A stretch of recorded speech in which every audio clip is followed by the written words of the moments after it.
Okay, can everybody hear me?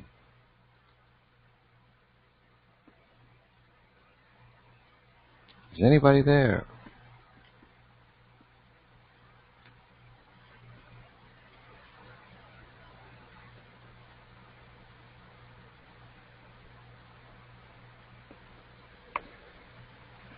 I mean, there has to be at least 5 people in class for me to get started.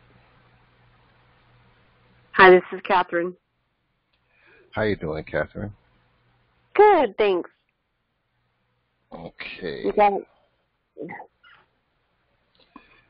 All right. Let's see. We got 2 people in here. I'm gonna give everybody another minute to get in. Then we'll run through this class. I'm gonna try to make this short so that I can beat the pain, and so I can squeeze this in before my leg starts hurting again. Can I ask you what happened to your leg? Dislocated knee. Oh, yeah. Yeesh. I was Sorry to sitting hear down in Indian style and got up wrong. that. Oh, my. Yikes. Forget about it. And that's going to take a long time to heal. I can walk around with my staff. It's all right. But, I heard it's a 6-week thing, but I can chop that down to 2 or 3. Oh, nice. Okay, so let's see. Do we have some more people in here? Not yet. But we're going to proceed anyway.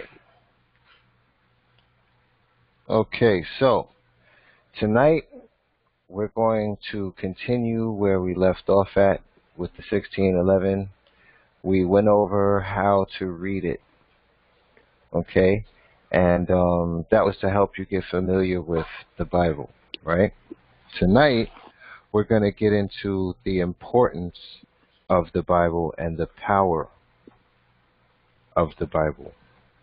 Now, the reason why is because there's a process that we're all trying to, the students are all trying to free themselves from the system, and we all know that there's a process to doing it, right?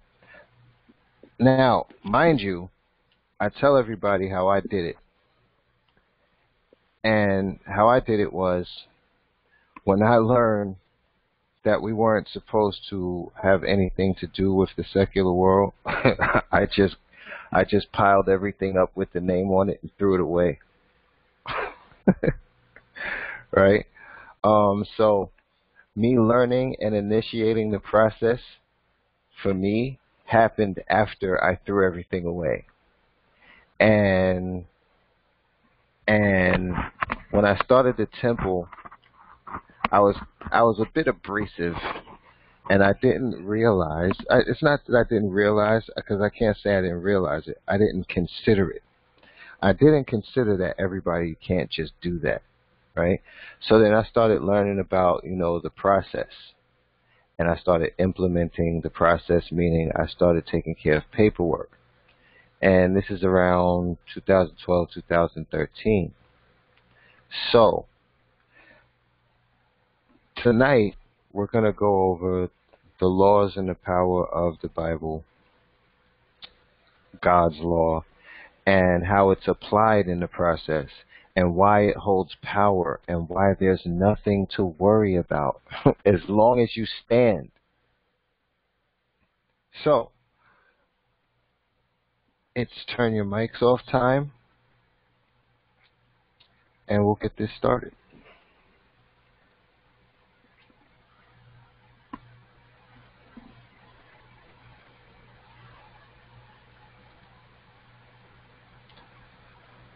Okay, God's laws. Psalm 19:7 and 8, and Psalm 10 through 11. 19:10 through 11. The law of the Lord is perfect, converting the soul. The testimony of the Lord is sure, making wise the simple. The statutes of the Lord are right, rejoicing the heart. The commandment of the Lord is pure, enlightening the eyes.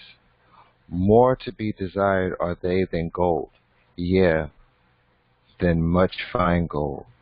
Sweeter also than honey and the honeycomb. Moreover, by them is thy servant warned, and in keeping of them there is great reward. Psalm 119:97 and 172. O how love I the law! It is my meditation all the day, for all thy commandments are righteousness. God's laws supersede all laws. And not only all laws in the country, all laws on the planet, and all laws in the universe on other planets. Okay? God's law is above all. It is that powerful. Earth is our only concern because we are here, but I say that to say that God's law is universally powerful.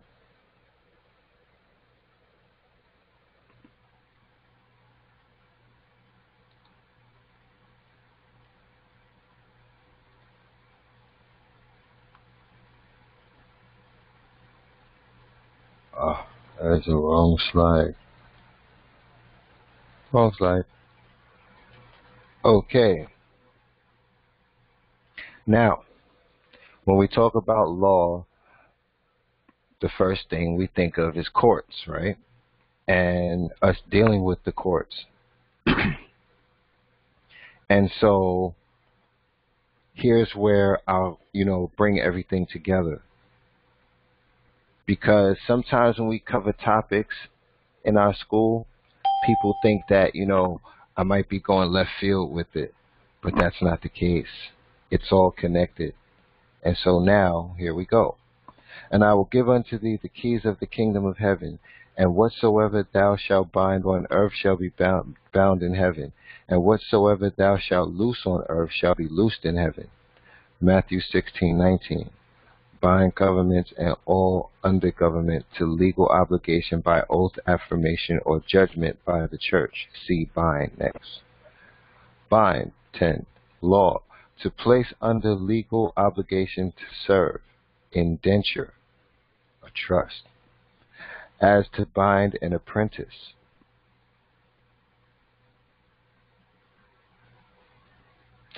So that emphasis added, so that the keys to the kingdom of heaven are dominion and judgment solely by God's law, which can only happen when you are born again and live in Christ. Now, let's discuss that for a moment. The keys to the kingdom of heaven are dominion and judgment solely by God's law. Now, this is to say, once you're baptized and or ordained, right, you then immediately have dominion over all other law by God's law, because that's the law that you go by. That's the law that you are under. That's the jurisdiction we're under. Okay? And then you have the power to judge. You become the judge. You see? And this is one of the things where people get it confused and they have problems when they're dealing with secular courts, police officers, lawyers. The problem is that no one, well, I don't want to say no one, it's that people don't have the authority to make the claims that they're making. You see? Now, you also have to be able to prove that you have this authority. Right? Because it's a paper game, which we learned before in one of our previous classes. Okay?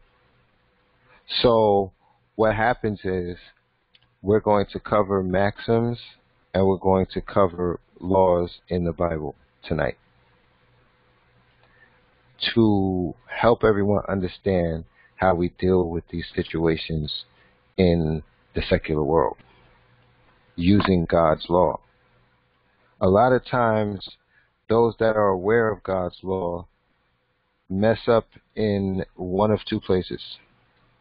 Either they can't prove that they're under God's jurisdiction, so when they're talking, it's cool, right, and everything, but you have to be able to prove this because anybody can say it to try to get out of trouble. So there has to be a difference between you and them. That difference is paper proof, right?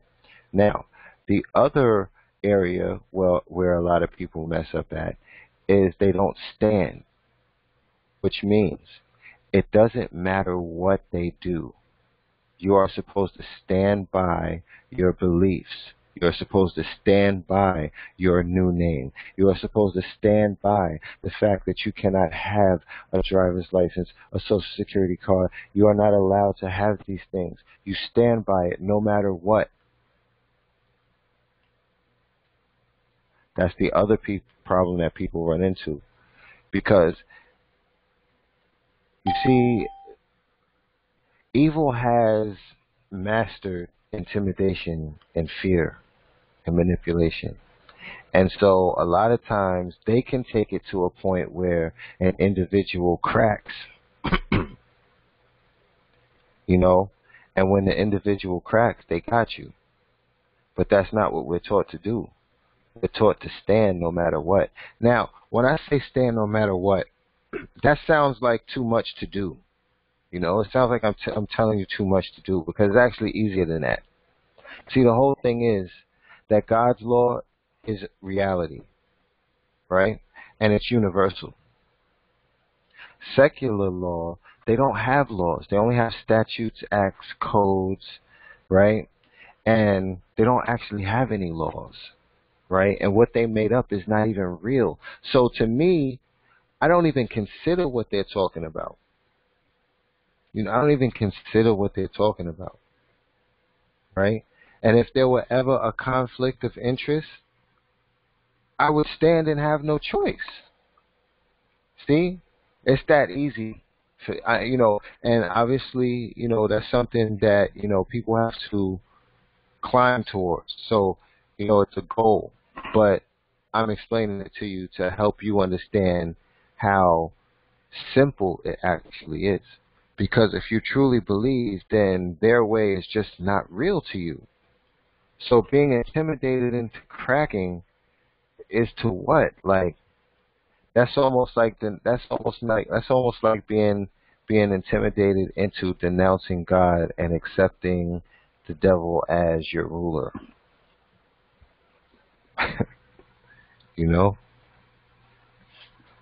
So once you are baptized and or ordained, you have the power now, the dominion over them, and you become the judge. It's very powerful. And it's by God's law that you're able to do this. And it is the 1611 that we use as that instrument or tool to implement God's law wherever we are, which is why it's a cool thing to carry it as much as possible.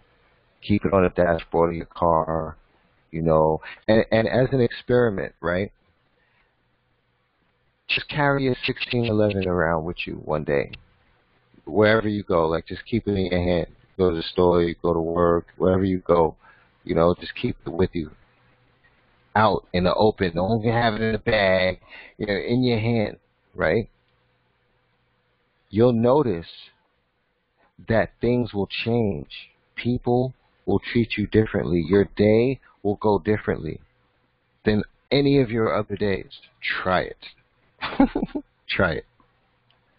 Now, we're going to get into some powerful maxims because that right beneath right behind, right after God's law are the maxims. What? We're not sharing the screen? Holy crap, everyone. They're like, he's not sharing the screen. They're typing shit, and I can't see it because I'm doing school, and I'm not in the group. Oh, can anyone else see the... So what? All right, so I'll continue. But they need to see. So they can't see the screen, but after we finish, it'll be... Okay, cool. So I'm cool then. Yeah, no prob, Bob. It's right there. I'm right here. Hey, no problem. Admin had to jump in and correct me. Coolness. Moving forward. Okay, so, excuse me for not being able, right, to pronounce Latin exactly right. If I get it right, cool. If not, hey, forgive me, right? But Rex non debe, es sub humming, sed sub Dio et lish means the king should not be under the authority of man, but of God and law. And that's in Bouvier's Law Dictionary. It's a maxim on page 2161. Under maxim on page 2161. Now we know that the courts go by, right? God's law, the maxims of law. What is called common law doesn't actually have, written, have a written format. Common law is pretty much what's agreed upon, by the people. So, as far as what you can call them on and what you can bind them to, right, on paper, you can use God's law, you can use the maxims of law.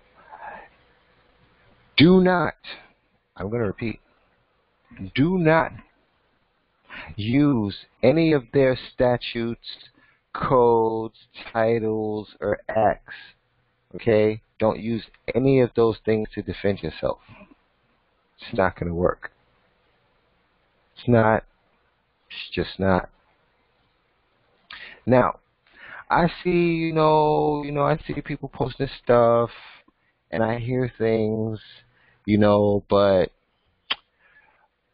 a lot of times people end up over here, telling me that they did A, B, C, D, E, and F, and the court still ignored them. And some people have come back to me reporting worse things. Okay? I'm telling you, right, do not use those things to defend yourself. Okay? Moving forward. The good and lawful bondman of Christ is judged of no man, but justified by God and his Son Jesus Christ.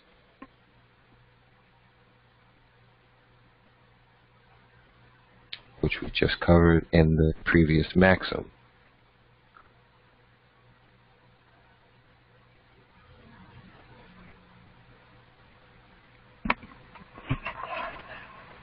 Nemo militans Deo implicator secularibus negotis means no man warring for God should be troubled by secular business. That's in the same law dictionary under maxim on page 2147. That paragraph. I would say page. Now, no man warring for God should be troubled by secular business. Mind you, these are all things that you can use because when you create documents, let me tell you guys something else, all right? Well, let me tell you something else, okay? Documents, it doesn't matter whether it's a debt validation letter or a notice, a public notice, or an affidavit, or a trust. It does not matter. Each and every individual's document should be different. Templates will cause you problems. All right? I'm going to teach you a trick right now. But I will tell you this. Templates will cause you problems. If you get a template from the internet and you fill it in, right? And you try to use it, let me tell you something. The government has an artificial intelligence program, okay, central computer, all right, that is connected to the police department and the mortgage companies and the banks and stuff. And so how it works is that, wait a second.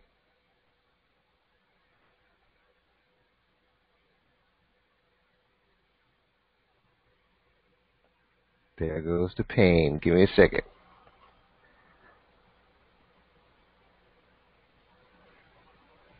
Okay. Right. All right. The pain's gone. So the central computer picks up the letters. These letters that are sent and these letters that are on the internet. The central computer recognizes these letters. Right? So if anybody has problems and you've used a template, and you don't have to admit it, okay? You don't have to say anything. I'm just saying a lot of people use templates, and if you had a problem with any of the templates you used, it could be that the computers recognize the document. Now, I say that to say that everybody's document should be different. Everybody's case is different. Everybody's particular beliefs are different. Everybody's situation is different, right? And so what it is that when you're creating documents, it is okay to take away something that you don't feel you need or add something that you do feel you need, okay? And here's the trick. The trick is, right, this is how you trick out those stinky computers. I'm not telling you to use templates, right? Right? I'm just telling you the best way to do things. The best way to do things is to handwrite everything that you possibly can. When you do that, and please, listen, right? When you write, try to write with your own style of writing. Don't standard procedure, first, second grade, handwrite a document. Make it neat, but make it yours. Computers do not recognize that. I don't care if it's a document that 2 billion people used. If it's handwritten, the computer's not going to pick that up. Now, all of that was to say that maxims, God's law and maxims, right, and as applied to your particular situation, should and can be added to your documents. Okay? So, you can use these maxims that in this class to defend yourself. Add them to your documents, or just keep the notes to the side. Make flashcards for yourself. But you need to know how powerful this process is and why it works. Okay? So, let's move on.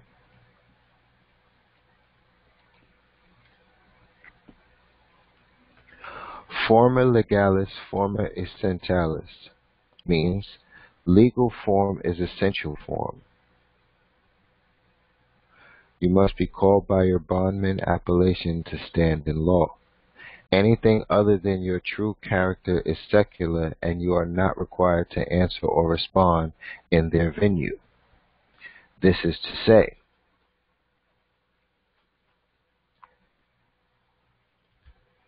once you are baptized, right, that is your name change and your status change. Okay? And standing in law means to stand behind God's law and your baptism, which is your status change and your name change, no matter what they do or say. Okay?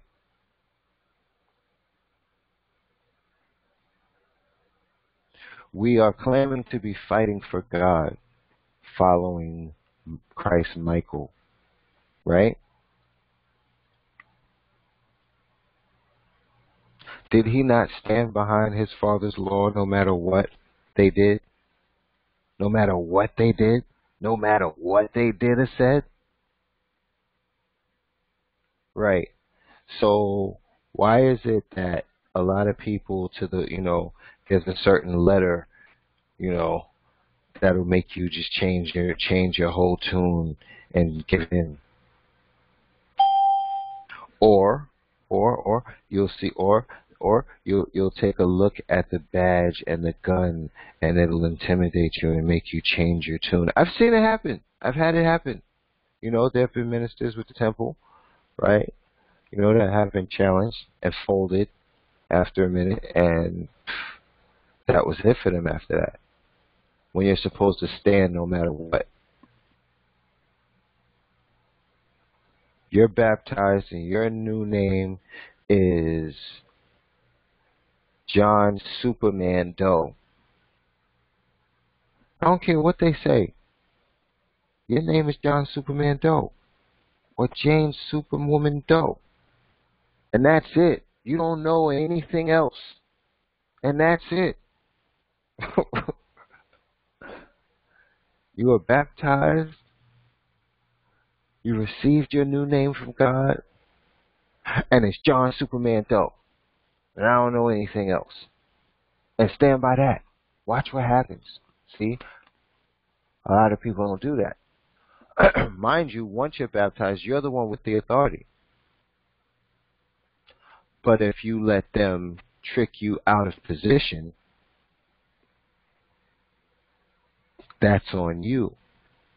And I'm making it so that that doesn't happen with our students in our school, because I'm providing you with the facts here and why this is all true.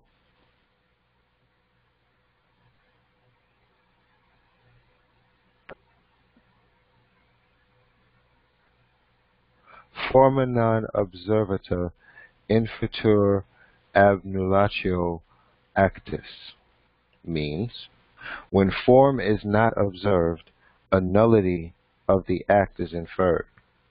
If legal form is not followed, no lawful act can be inferred which binds the good and lawful bondman to answer.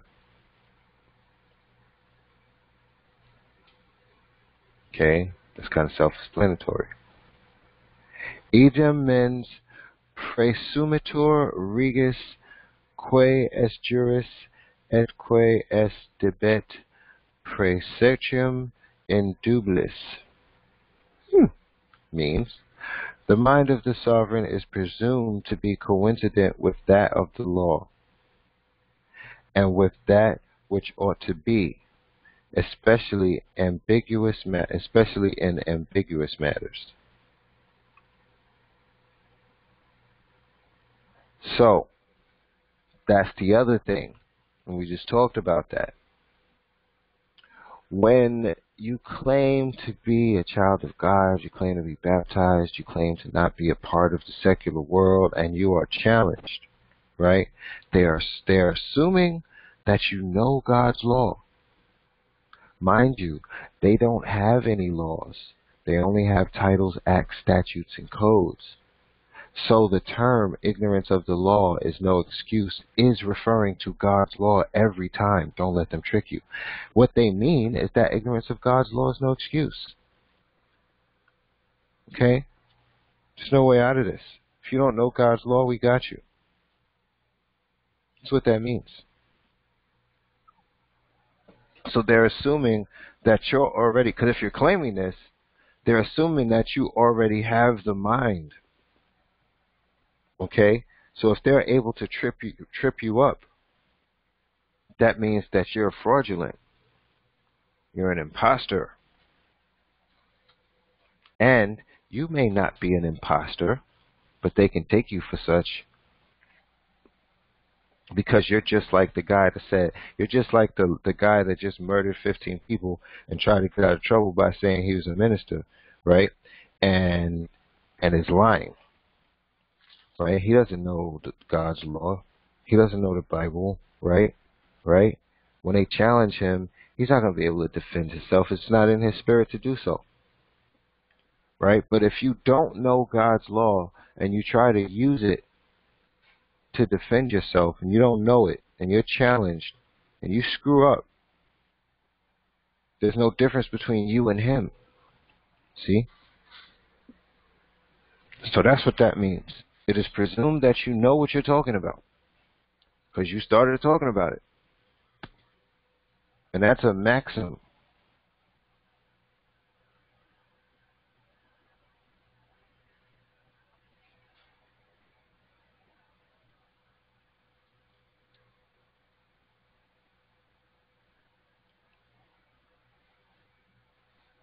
Inherent powers refer to the powers not explicitly mentioned in law or in the Constitution. Inherent power, an authority possessed without being derived from another. It is a right, ability, or faculty of doing a thing without receiving that right, ability, or faculty from another. That's what inherent power means. And that is the power that you will have once you are baptized and or ordained. Your power is called inherent power. And that is a very important term you need to remember.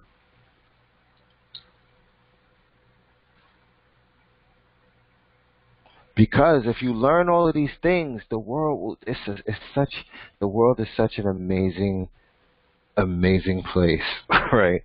When you're looking at reality as a whole, when you're living your life based on reality as a whole, the whole truth, I can't even explain it to you, but you're on your way. Now, the true church, quote unquote, or should I say, you could put this in parentheses, free church, by the power it hath received from Christ, can gather itself together when and as often as it pleaseth. The company of believers have power to gather themselves together for their mutual good, instruction, preservation, edification, and for the avoiding or preventing of evil, and that without the consent or authority of any extrinsical and foreign power whatsoever. It's supposed to say whatsoever. So, mind you, you will be baptized under a free church. You will be ordained under a free church. That is to say that you as believers, not the word Christian, we are non-denominational, not religious. Okay? Christ wasn't religious either. Okay, we're not religious. So, you're called believers. That's it. Right? A company of believers have the power to gather themselves together for anything good under God's law. Right? And you don't need permission from any authority on the planet to do so. You have the power. That's interesting. How many people I see so much stuff out there, and it makes me wonder, right? It makes me wonder, how is it that they're using these processes without bumping into the fact that they have to use the Bible or God's law, or the fact that equity requires you to be baptized.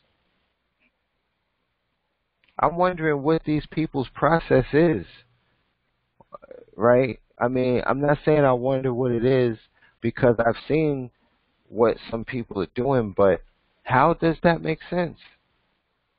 How can it make sense when you're eventually going to run into the fact that you need a Bible, right? You need to know God's law, and you need to choose sides. You know? So, with the materials that you guys are going to be able to pick up tonight, we got them in there already. Okay. All right. We'll be uploading those in a moment. But with the materials tonight, I'm going to need you guys to study this particular file, these files in this class, because in order to continue, right, without problems, without having any problems, right, you need to know these things and study these things. So, the class was a summary of the text of the text files that you guys are going to get today. And what you're going to receive is a breakdown of the laws of the Bible, and that's going to be pretty cool when you guys see it because it's broken down into categories. So whatever aspect of your life you're dealing with, you'll be able to refer to it, to and use those parts of the Bible in whatever documents you're using, right? So that'll help you find references to your particular case and situation easier. Also, it's a study guide because you have to know these things. So studying these things, right, it's like you don't have to study the whole Bible to study God's law. You just have to study the file. And you could expand that, of course. But the file that's going to be there is pretty much the meat and potatoes of God's law with all of the references in the Bible broken down into categories. Okay. And, ouch. Right? And, yeah, so let's see. Oh, I know what. Let's turn our mics on so you guys can ask questions. Let's do that tonight. Not that I don't know how long I'll last, but yes, you can turn your mics on. And does anybody have any questions?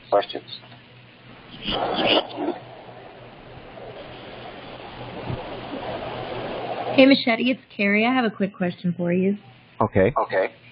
First of all, thanks for doing the class. I know you're not feeling well, so we appreciate you. No problem.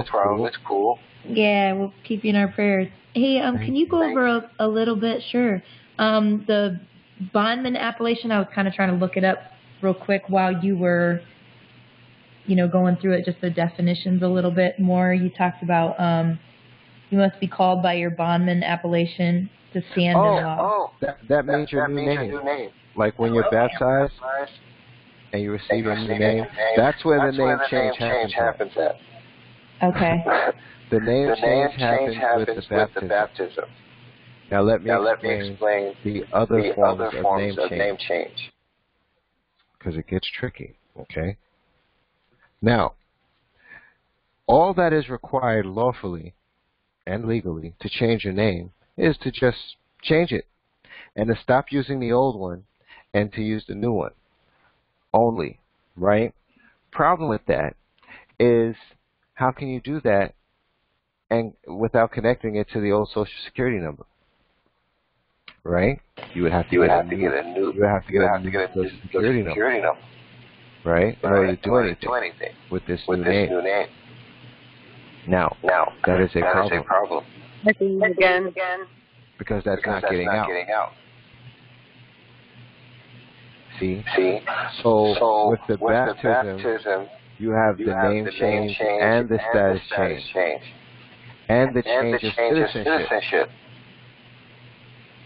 All three of those things happen in the baptism. Alone. Excuse me. It's echoing really bad. I can't hear you. Whoa. There's an echo. What? There was an echo. I didn't really hear. That's what I was trying to say too. That's what I was trying to say too. Is that there was an echo? I couldn't hear you. Oh. Can you hear me now? Are we? Yeah, now I can. Yeah. Oh, all right. I don't know what that was. So let me answer that question again. The baptism is the name change, status change, and citizenship change, all in one. Okay? And so what that means is that once you do this, you're supposed to stand by your new name. Like I said earlier in the class. That's it. Like once you do that, that's your reality changes now. You have nothing to do with your past. It's behind you. Right? And so you're not supposed to let them trick you into going backwards. Because, like I said earlier in class, that's equivalent to denouncing God. And then taking a knee to the devil. So then how would you connect it then to your social? You don't. You get rid of it. The security number is under U.S. Title 42-666. So our licenses and IDs and registrations, and so we have nothing to do with that. And because they are under U.S. Title 42-666, we have the lawful right to deny them. Great. Yeah. That's pretty deep. It is. I think. Excuse me once again. Oh, sorry. Go ahead. There's still a really bad echo on my end. Yeah, I and hear for some reason, I don't know if I pressed 6 by accident, but I screenshotted my phone. I'm going to share it on Facebook later because I dialed in. I'm not online. Okay. And as you're talking, as you're explaining the social and saying 666 on my phone, I have the dialing code with the number sign after it, and then after that it says 666. That's weird. And I don't know why I was pressing 6. I mean, why would I press 6? I don't know. Yeah. Also loan that 666 in it too. What the hell? Yeah. Really? On your phone? No, on my auto loan, there's a 666 in the. On your auto loan. Okay. Oh, you guys want to hear something really strange? I forget what country it's in. I think it's Australia somewhere. Listen, if you don't... Now, this is crazy. I'm so glad we had this part of the class. Okay, I think it's Australia. I'm not sure. But if you do not have... And I'm willing to bet that it worked anywhere. Just the thing is that I, myself, people, am not going to play with this trick. All right?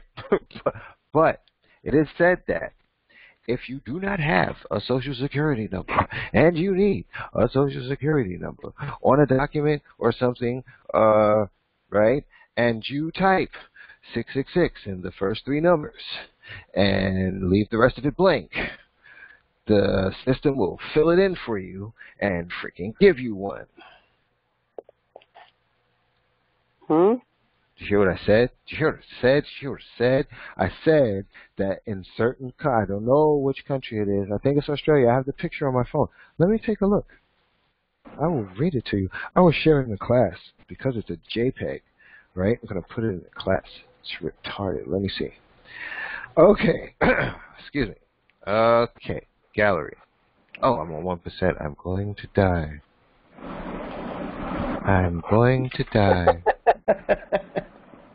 No! Yes. Ooh. Yes. Yes, no, we won't be going over that. Let's see if I can find it, though. It's pretty kooky, man. And I don't scare too easy, but I had to look at that one 2-3 times. But what the hell did I just read? And I don't quite understand what you were saying with that.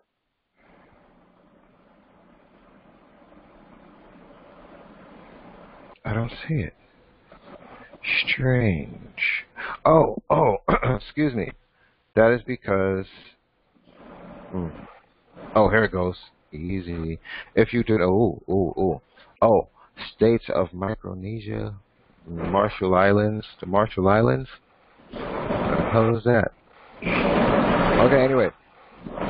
If you do not have a social security number and are not a citizen of the Federated States of Micronesia, the Republic of the Marshall Islands, or Palau, otherwise known as the Freely Associated States, you cannot complete a FAFSA, whatever the hell that is. Anyway, so, if you are a citizen and do not have a social security number, enter 666 in the first 3 positions of your social security number field.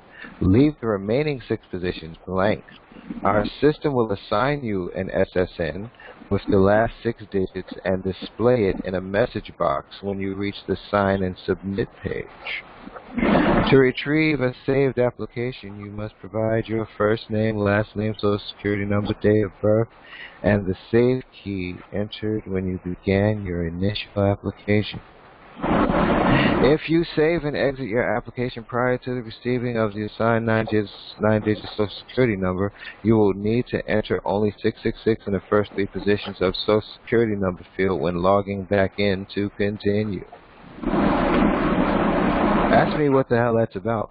I can't tell you. I'm not going to be able to tell you. But I see social security number here. I see that it says if you don't have one, you put 666 in the first 3 boxes, that something's going to happen. That's weird. That's crazy. What's weird is that it said to get a new social, if you don't have a social, just put 666 and then the first 3 of your social. But I thought you didn't have a social, so you're getting a social. So what did that mean? No. That means that after you fill it out, you use that information in the future. Oh. Like now, that's you. You're marked, dude. Like that's how easy it is. What the hell? I actually filled out, when I did my passport, I put all zeros in. Oh, that's smart. That's the smart way. Yeah, they accepted it. I got my passport, and then I travel, well, not at the moment, but pretty much every week for work. And when I go through TSA, I travel with my husband, and when I go through TSA, it says no signature required. And it does not say that when my husband goes through right with me. Now, I have a question about that passport situation thingy. Yeah. Right. Now, with no social security number, right. What identification did you use? Yeah, exactly. I had a passport before, and it needed renewed, and yeah, so I never this time when I refilled out the information, because I had started learning all this stuff a few years back, and I haven't been checking the, citizen box for years. Oh, so my God. Yes. Yeah, I didn't check the citizen box, and I put all zeros for my social. Now, my husband's is coming up for renewal, so we're actually going to try that with his, is putting all zeros in. Now, I did see a copy of a passport that actually said on it, this person is an American national. Now, mine does not say that. It doesn't say anything of the sort. So I didn't know. Yeah, I didn't know, like if that was something that I, neglected to do. No, right, that's what I figured. It's like another character. Yeah, it's a tricky. Yeah. You might as well have written sovereign citizen in that space. No, yeah, I didn't do that. I just saw one that said that, and I was like, whoa, I never saw that before. Because it's wrong. Because it's wrong. Let me see. The other thing, you know what? I didn't try this either because I'm from New York. I really have no intention to leave the country until apocalypse time. But listen, I never had that. Huh? Somebody's you're echoing. How does that happen? There you go. It's reverb. Yep. That'll make a bad track. Okay, cool. Now, what I didn't what I didn't experience yet, because I've experienced everything, right? Being a minister, except this. I've never been in an airport. But I tell you this, there's a separate entrance for diplomats and clergy. So, if you are baptized, you count as that. Okay? Right? You count as, as clergy. And diplomatic at the same time. There's a separate entrance in a separate part of the airport that those people go to. They don't even go through all of the crap that everyone else does. Right? So, it is even possible, ma'am, that you can go through that entrance, but you're with your husband, so you would go the regular way. But I'm just saying, there's a whole separate part of the airport that is private. There's a whole separate part of the post office that is private, which is just the drop box. The drop box is private. The rest of the building is public, right? Just everything is split in half. Like court, right? Not even split in half. Everything has like a little private section. Like the courthouse, the county recorder's window is equity court. Right. It's just, that's private, right? You want to be private, you got to go there.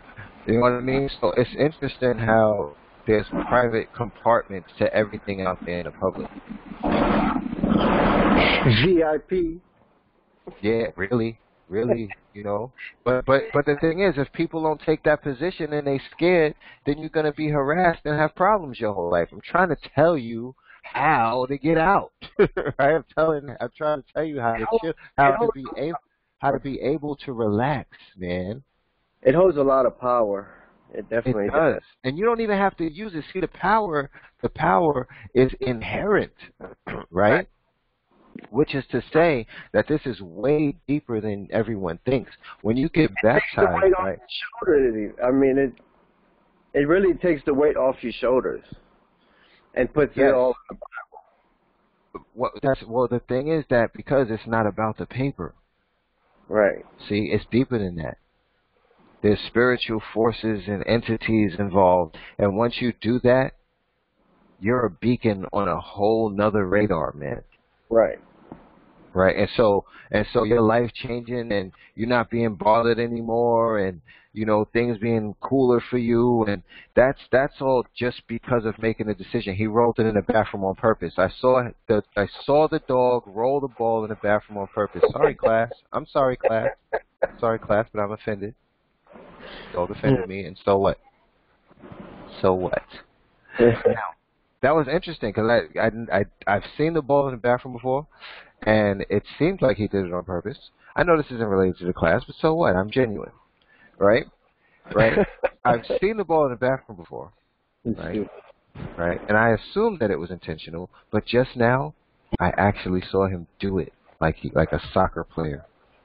Cool, but I just saw him roll the ball. I didn't know he could do that with his hand. It's interesting. He knows how to play ball. But, yes, so what I'm saying is that the power of what you're doing is deeper than what you think.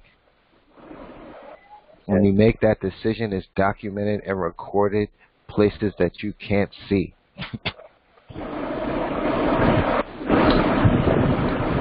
By beings that you can't see. And if you stand by it, you will notice that things will change for you.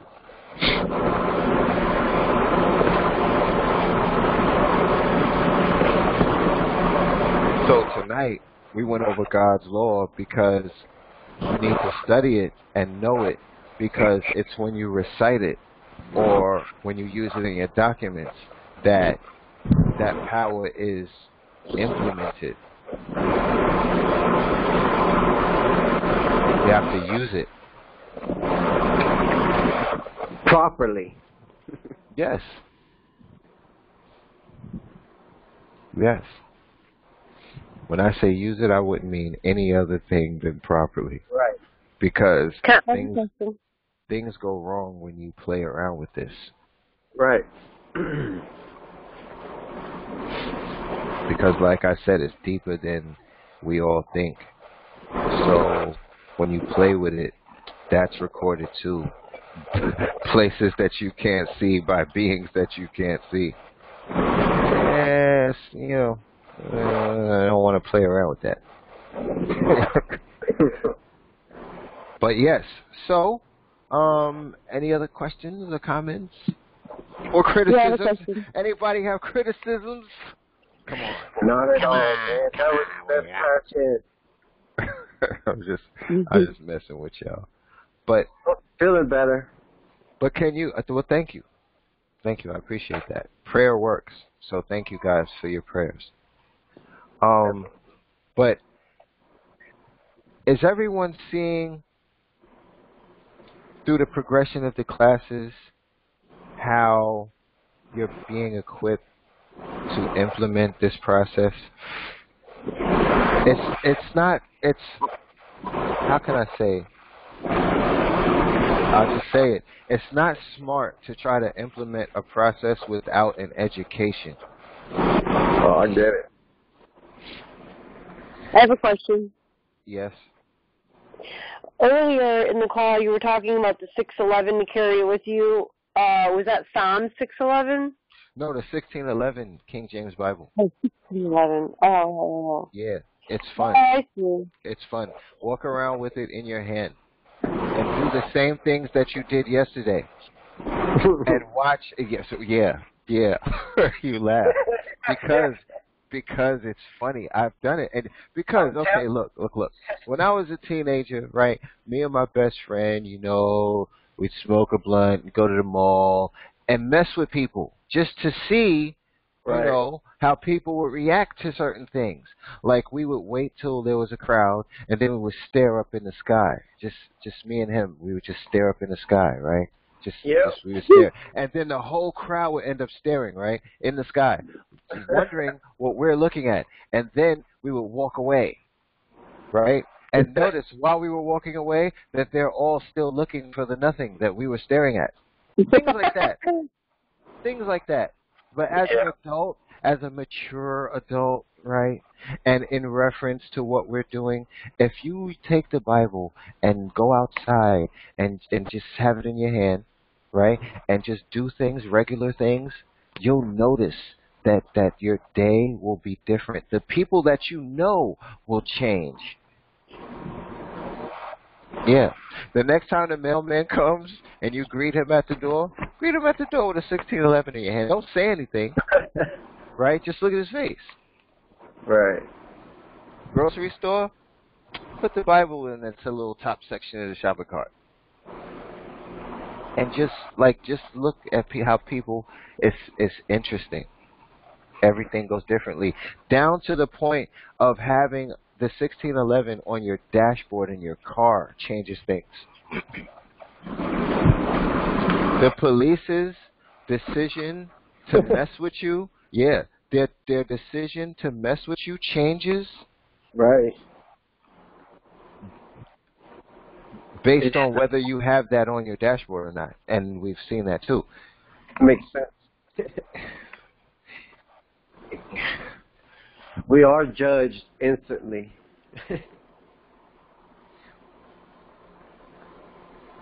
And really, right? There are people that the police just don't want to bother with because of the paperwork. Is he in? Right? And we are the last. The most paperwork an officer will ever deal with will be trying to arrest a minister, and the repercussions of doing so. They will be risking their jobs. No, that. Mm. But yes. It's actually pretty brilliant. Try it. It's fun too. So, can we file a tort claim using this theory? Theory. It's not a theory. It's a Well, fact. not theory, but I'm saying, is that using the codes and statutes, like you just said not to do earlier? Is a tort one of those things? Yes. Well, no. You see, a tort claim, right, is a claim against your human rights, right, that you just have as a man or woman. Okay, like if someone physically abuses you, that's a tort claim. That's a tort claim. Right. Right.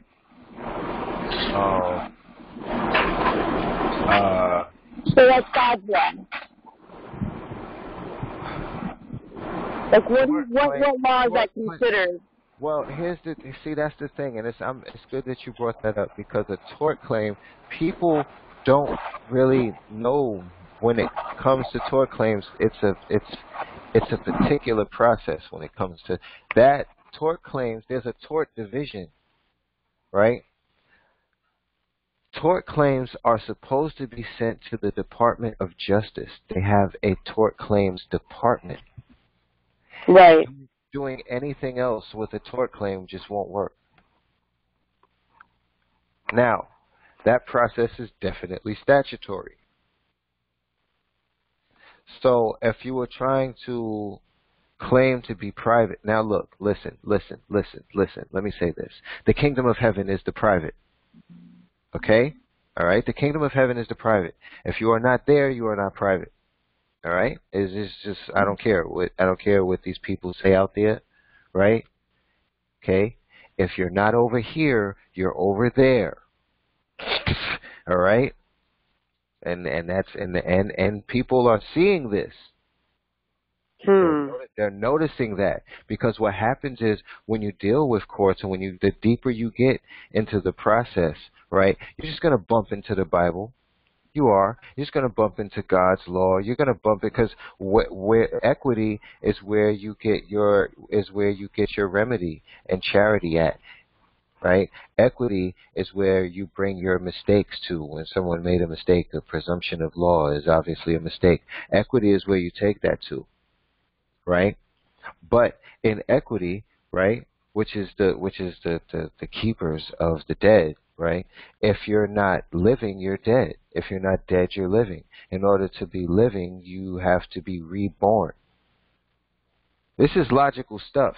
They know that, right? And so when you try to go to equity court, or when you try to enter the court into equity, right? Or into a court of record, and you are not baptized or ordained, right, then you are making a false claim. And you are just like the crazy guy that's just yelling that, you're just like the murderer that murdered 15 people but tried to say that he's an ordained minister to get out of trouble. There's no difference between the two. You see what I'm saying? Okay, so I just caught something that you said. If you enter into court of record anything and you're not baptized, then you're just one of those crazy people, is what you're saying. That's what they do. That's what happens. So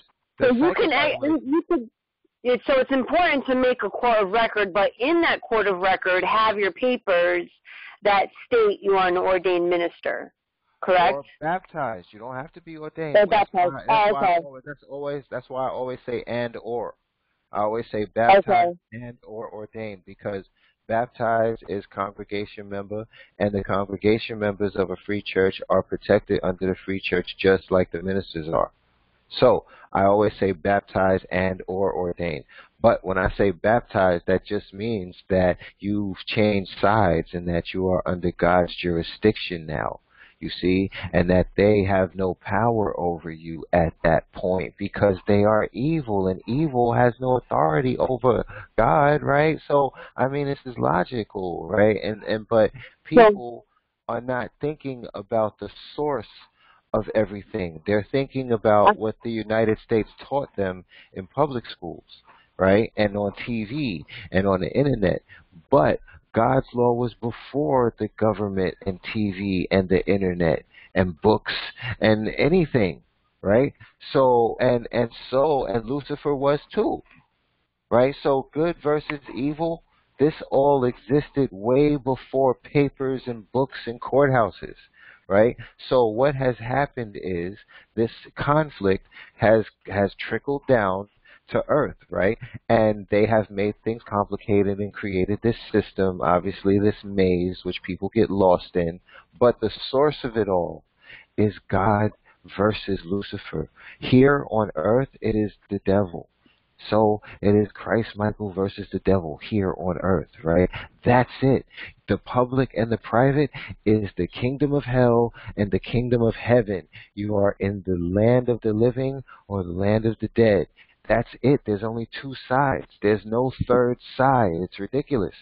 So, I have a question. yes? Excuse me. When you are baptized, now there's denominational churches like Baptist Church, Pentecostal churches, and things like that, and they do baptisms.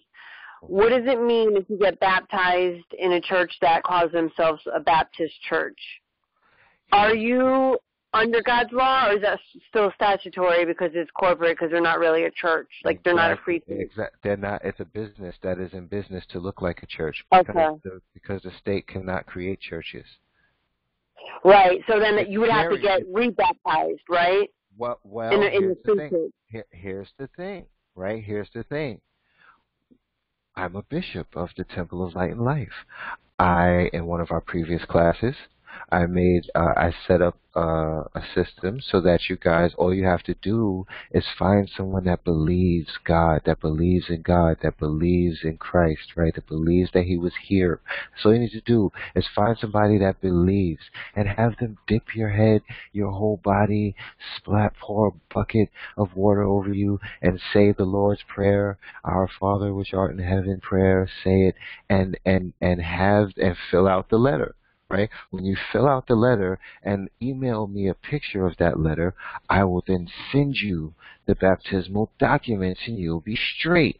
You'll be baptized by a free church, a church that is not incorporated by the state. You guys have all of that here. I set it up so that,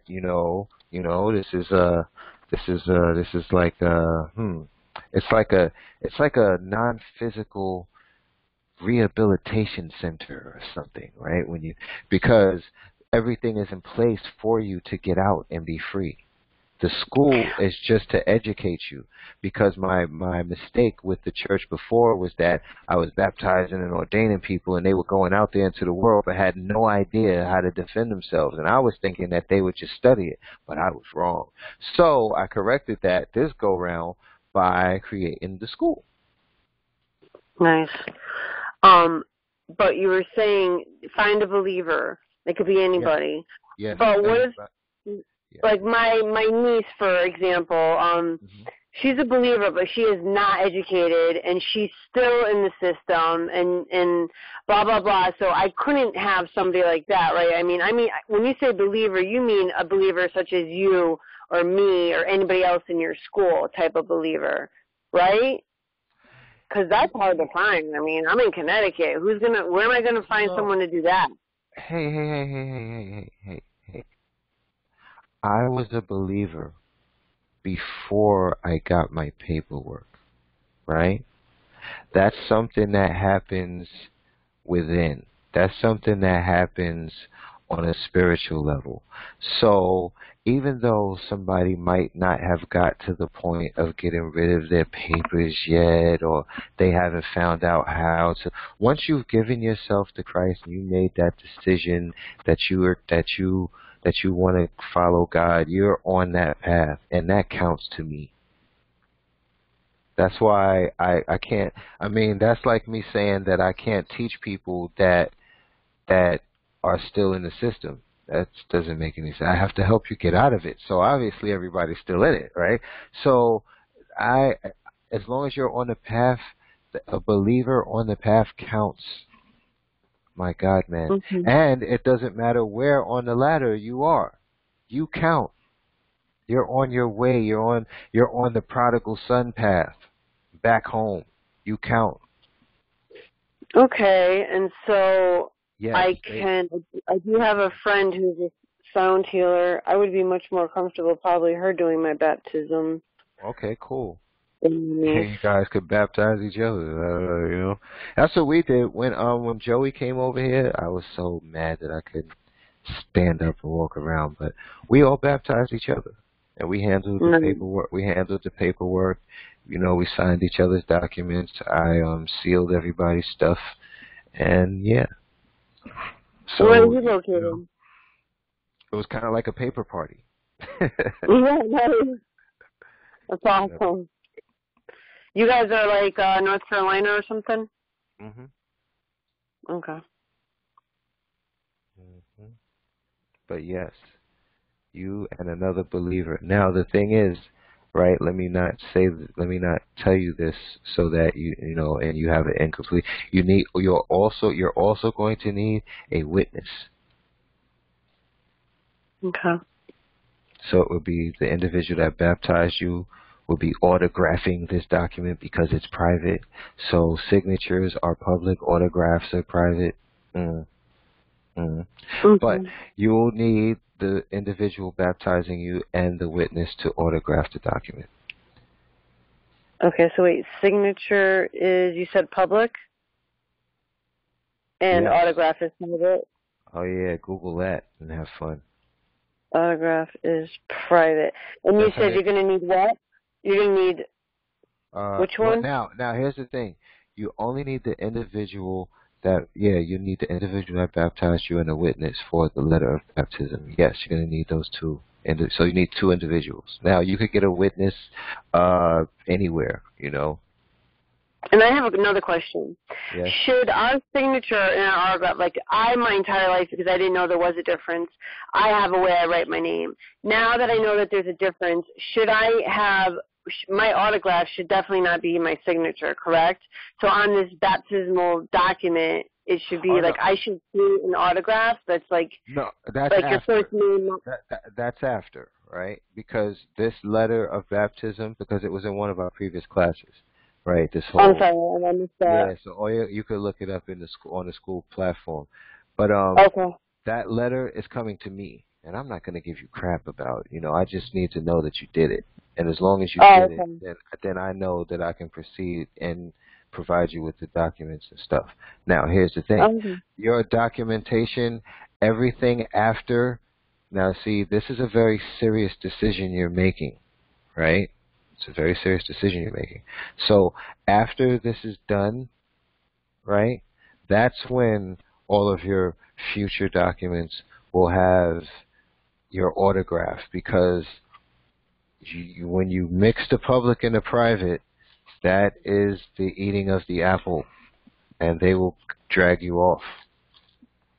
They will come get you for doing that. Now, here's something that I tell everyone, children, adults, seniors, citizens alike. You cannot be held accountable for what you don't know. But once you know, you will be held accountable. And karma is not, she's cool with me. You know, we sit around and talk all the time. I have no problems with karma, but she's mean.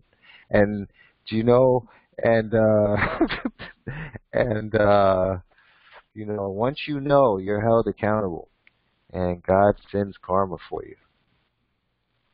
And she always comes. Forget about it. So, it's a very serious decision that you make. It's almost like when you get married, like when you really get married, not the statutory way, but when you make a promise to God that you are going to dedicate yourself to this individual, right? It's serious like that. Okay, you don't make a promise to God and then break it. Okay, we already went over this. Somebody had to be first, right? Okay, somebody had to be first out there in the universe. And because of that, God exists. So when you make these promises, don't play around. So, okay, Now, making a promise to God to be loyal, you said you're talking about marriage to another person, but when you said that, that just made me think of myself because I made a promise to God because I felt like I wasn't honoring myself because this person was harming me. So where do we draw the line in forgiveness? Because wouldn't God want us to forgive? But I said to God, I told him I wouldn't put myself in a position where he would have an opportunity to harm me again. But just in the simple fact of being in this person's company is putting them in the position. So I can forgive, but I have to cut off, correct? Like, I mean, there's no in between, right? So I'm feeling like Well, you I'm see, convicted. that's kind of like there's two things I could say to that before we end the class, right? And that's God loves everyone, but he doesn't have to like anyone. Please, please, everyone, remember that, okay? Mm-hmm. He's going to love you, but he might not like you. You know what I mean? And I only, it's just my son. But if I have multiple children, people with multiple children, I don't know if they like all their kids. I know they love all their kids. It might be one of them that they, you know what I'm saying? So I don't know. I'm just saying. So that's the first thing I want to say. The second thing I want to say is mercy and forgiveness go together, right? So when you forgive someone, you're having mercy by not retaliating or reacting or trying to, try to get revenge, right? And so, and mercy is being kind to someone after they've done wrong to you, after you've forgiven them. But here's the thing, right? You're not supposed to. We do this to ourselves because we're not supposed to how can I say this? It's not interact with them because we're supposed to. It's like because we are ambassadors, or once you become baptized and ordained, you're an ambassador now of the kingdom of heaven. And so when we're in the public, we're not supposed to try to push our religion on them. We're only supposed to teach them how we do things where we're at and how things are where we're from. You know what I'm saying? That's what you're supposed to do when you're out there, right? So, but you're not them. Do you know what I'm saying? So you're not supposed to do the things that they do, right? Or and not everything, because of course you're going to walk, you're going to drink, you're going to eat, you're going to sit in a restaurant, stuff like that. But there are things that that you're not supposed to do that they do. You're not supposed to. Okay, angels and demons don't hang out together. You know what I mean? And so on an earthly level, right? It's the same.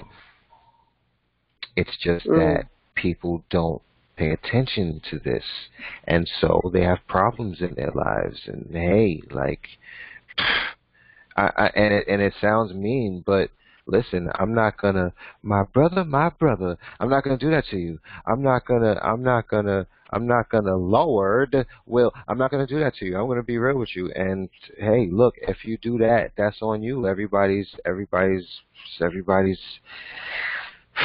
Pardon my French. Everybody's fucking up. Because if you, that's like. How can I say? Well, I'll use myself as an example. And then I'll end the class, right? I know some people, man, like where I'm from, I know some people I considered as friends, right? That I consider as friends still, right? But I don't mess with them, okay? Because they are not us. And I can't do the things that they do. And so I see them when I see them. I talk to them when I talk to them. But I don't make it my business to be in their company. That would be foolish and on me and my fault. You see? That would be like being single and dating someone that you know is evil, has pentagrams all over their body and a horn screwed into their head, right? Right, right. and you are a crystal healer. You know what I'm saying? And you get beat up all the time, and and you find out that he likes to torture children or something, and like, what are you doing? Like, what are you doing? Whatever happens in your life behind that, that's on you. And the problem with it is that these people look just like us, so it's hard to make that difference, or to like make that separation. And it's also hard because a lot of these people are our loved ones, right? But so what? That's your fault too. Like, everybody is on one side or the other, whether they know it or not, whether they like it or not. You can line the people up on a wall, and you can figure out who's on what side. All right? It doesn't matter how close to you they are. All right?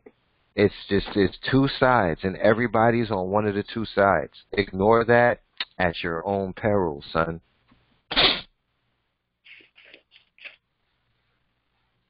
And that's pretty much it. I'm gonna have to go now. The throbbing has begun. Gonna have to do something about that.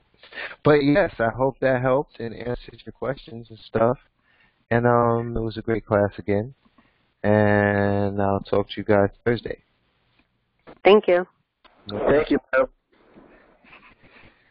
Take care. You too.